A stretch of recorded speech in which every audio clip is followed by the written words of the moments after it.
की दूसरी कहानी।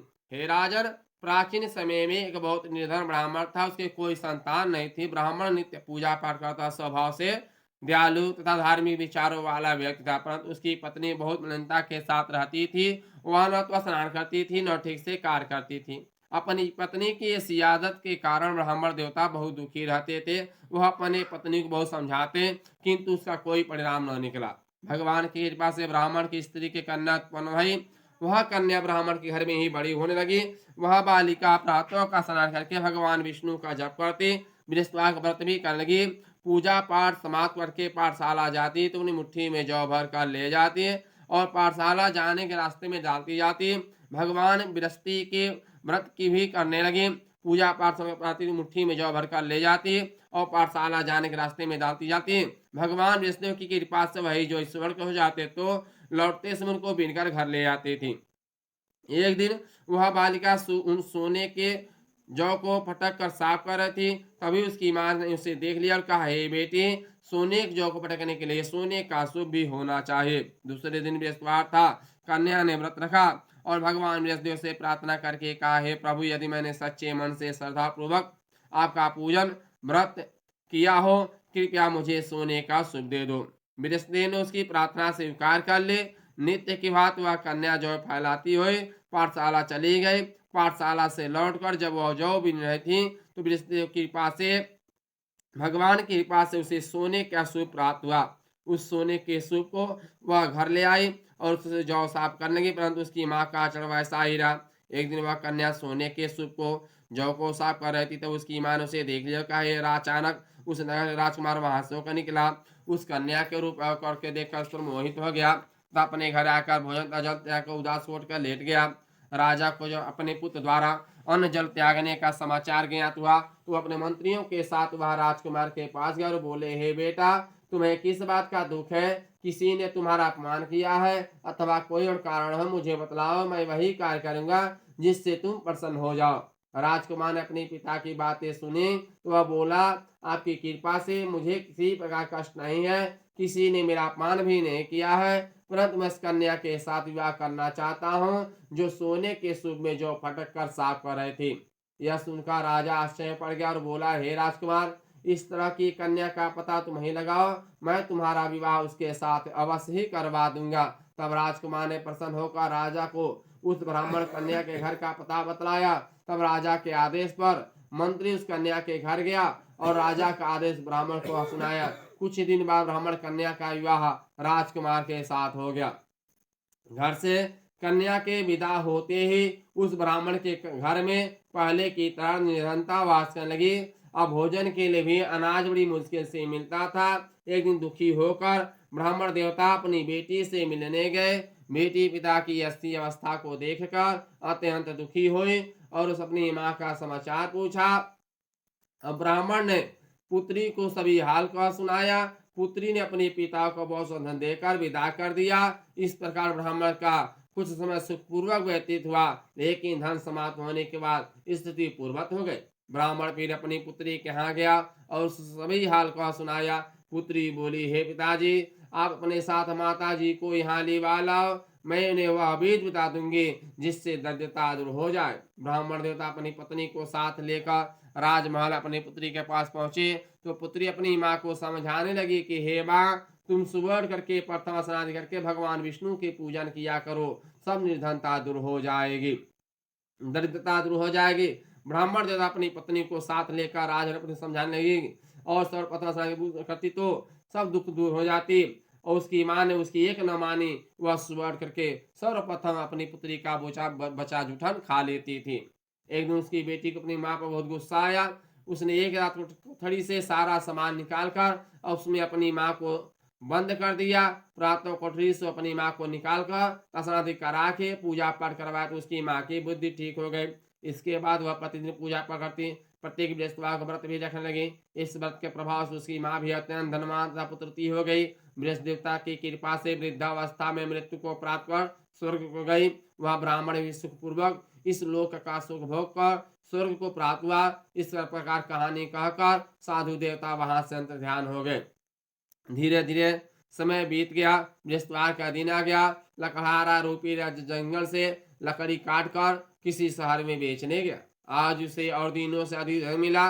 राजा ने चना गुड़ आदि लाकर भगवान विष्णु का पूजन किया, बृहस्पतिवार का व्रत किया। उस दिन उसके सभी कष्ट दूर हो गए, परंतु अगले बृहस्पतिवार को वह व्रत करना भूल गया। इसी कारण बृहस्पति भगवान उससे रुष्ट हो गए।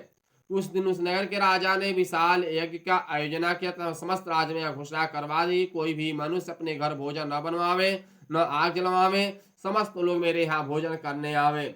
इस आज्ञा को जो न मानेगा उसको सूली पर लटका दिया जाएगा।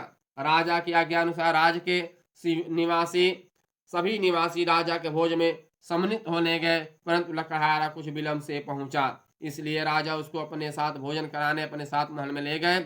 जब राजा लकड़हारे को भोजन करा रहे थे तो रानी की दृष्टि उस खुटी पर पड़ी जिस पर सुनौखा हार लटका हुआ था। उसे हार खुटी पर लटका नहीं दिखाई दिया तो रानी को निश्चय हो गया कि मेरा हार इसी मनुष्य ने चुरा लिया है।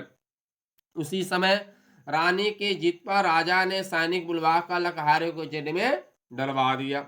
जेल खाने में बंद वाला लकड़हारा बहुत दुखी होकर विचार करने लगा कि न जाने कौन से पूर्व जन्म के कुकर्म से मुझे दुख प्राप्त हुआ है।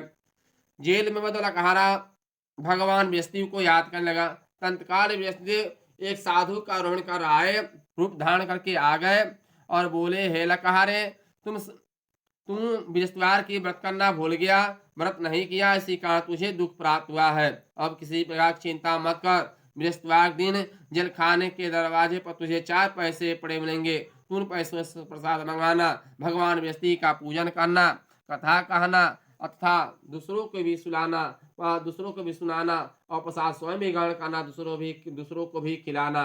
इस प्रकार करने से गुरु भगवान बृहस्पति देव उनकी सभी इच्छाएं पूर्ण करते हैं, कष्ट दूर हो जाएंगे। अगले बृहस्पतिवार के दिन राजा के जेल के द्वार पर 4 पैसे मिले। राजा ने पूजा का सामान मंगवाकर कथा कही और प्रसाद बांटा।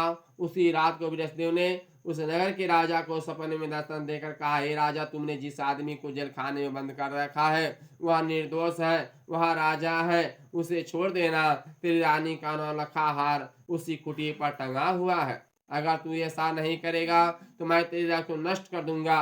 राजा सुबह उठा कुटी पर टंगा देकर लकड़हारे को बुलाकर उससे क्षमा याचना की। राजा के योग सुंदर वस्त्राभूषण भेंट कर उसे विदा किया।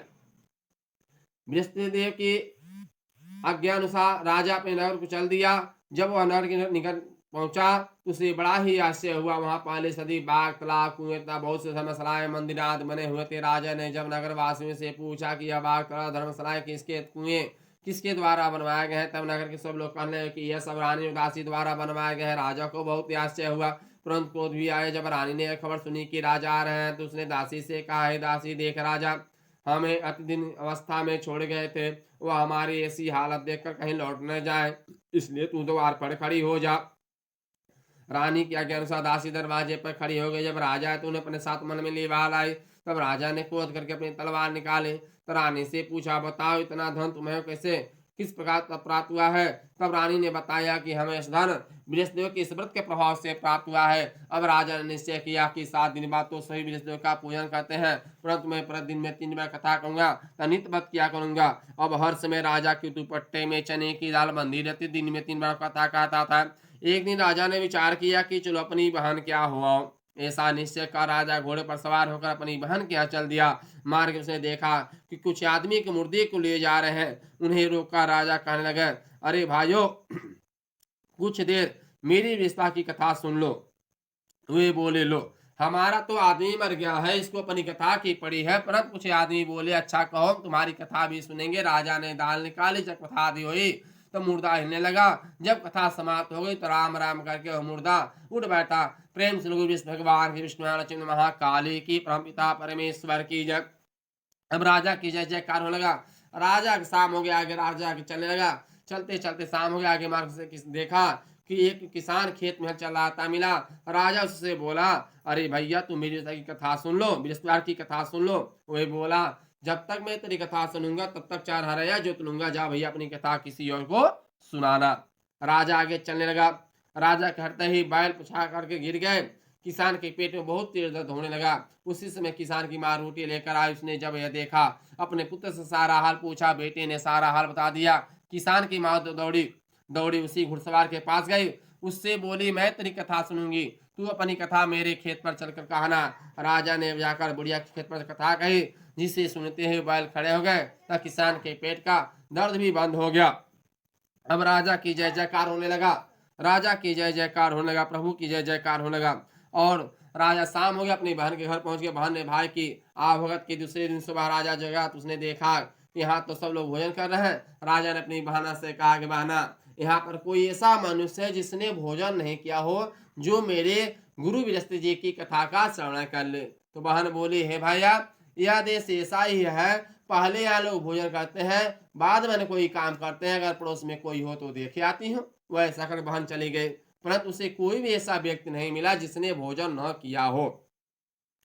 वह एक कुम्हार के घर गई, जिसका लड़का बीमार था। उसे पता चला कि उसके यहाँ 3 दिन से किसी ने भोजन नहीं किया है। वह कुम्हार से कही। कुम्हार ने बहुत दुखी था, वह तैयार हो गया। राजा से जाकर प्रार्थना किए। राजा ने उसे घर गए, जहाँ लड़का बीमार था। वह सबको स्नान आदि करके भगवान विष्णु की पूजन करने लगे सब, और प्रभु के ध्यान में लग गए। और राजा ने चना गुड़ किशमिश निकाल करके प्रेम भाव से कहानी शुरू कर दी। जब कहानी समाप्त हो गई, उस लड़के की सारी बीमारी, सारा कष्ट दूर हो गया। प्रेम से गुरु विष्णु भगवान, विष्णु लक्ष्मी महाकाली की, परम पिता परमेश्वर की जय, विष्णु भगवान की जय। अब राजा की जय जयकार होने लगा।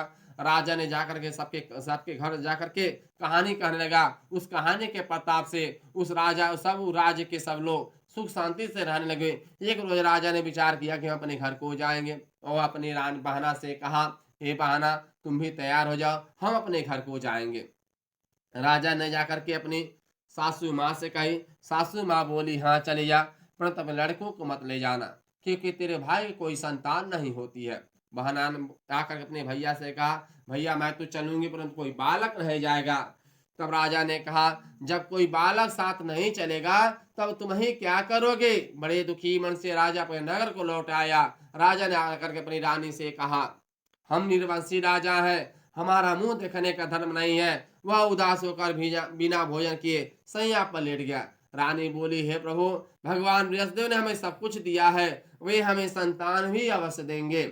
उसी रात को बृहस्पति देव ने उस नगर के राजा को स्वप्न में दर्शन देकर कहा, हे राजा, उठ, सभी सोच को त्याग दे, तेरी रानी गर्भ से है। राजा को यह बात सुनकर अति प्रसन्नता हुई। 9वें महीने में रानी के गर्भ से एक सुंदर रूपी रत्न पैदा हुआ, जो तेजस्वी बालक पैदा हुआ। अब राजा से जो भी घृणा करते थे वे लज्जित हुए, खान पान में आकर सम्मिलित हुए। राजा रानी को बधाई देने लगे। एक रोज राजा ने विचार किया कि स्त्री जात बिना खाए रह सकती है, परंतु बिना बात कहे नहीं रह सकती।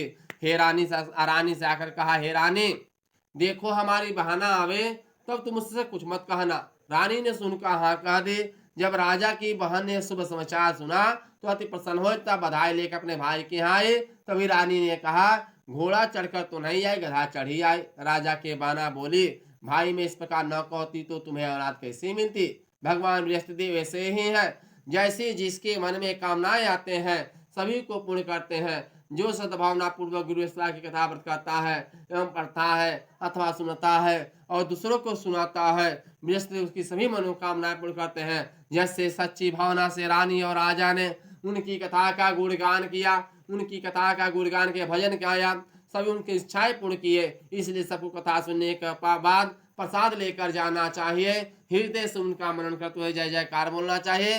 प्रेम से विष्णु भगवान की, विष्णु लक्ष्मी महाकाली की, परम पिता परमेश्वर विष्णु भगवान की जय। जय जय गुरु विष्णु भगवान की।